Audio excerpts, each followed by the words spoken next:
matrice de l'aide pour le commerce. Madagascar s'engage à sa mise en œuvre. La Grande Île s'engage à mettre en œuvre la matrice de l'aide pour le commerce qui s'inscrit dans le cadre de l'accord de partenariat économique avec l'Union européenne. Un atelier national de validation a été organisé à cet effet ce matin à l'espace d'Ir de Tiadana.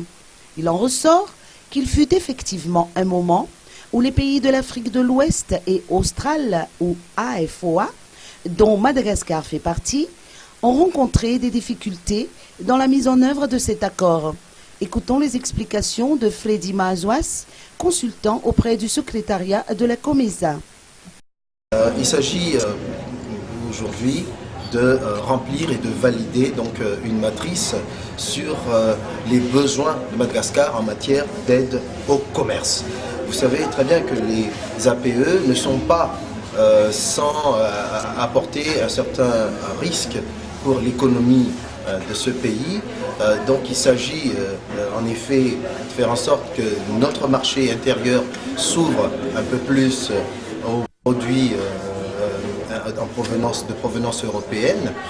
Donc aujourd'hui, il s'agit d'avoir un certain nombre de compensations en faveur du secteur productif, du secteur réel, et de façon à, par exemple, avoir une meilleure offre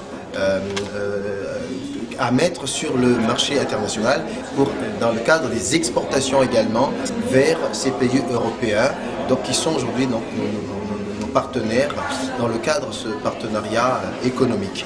Il est évident également qu'il y a 290 articles donc dans les accords APE, donc chaque projet doit être adossé à un article bien défini de ces accords. Donc c'est un travail assez fastidieux qui va être réalisé aujourd'hui et je remercie déjà d'avance tous les participants, que ce soit des gens de l'administration ou des personnes représentant le secteur privé.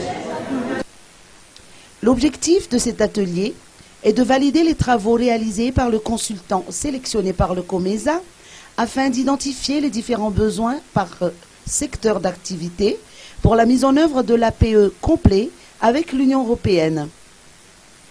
À terme, les participants issus de différents secteurs qui vont être identifiés à l'issue de cet atelier vont présenter 5 projets prioritaires liés à la promotion du développement durable et lesquels vont bénéficier de financements conséquents.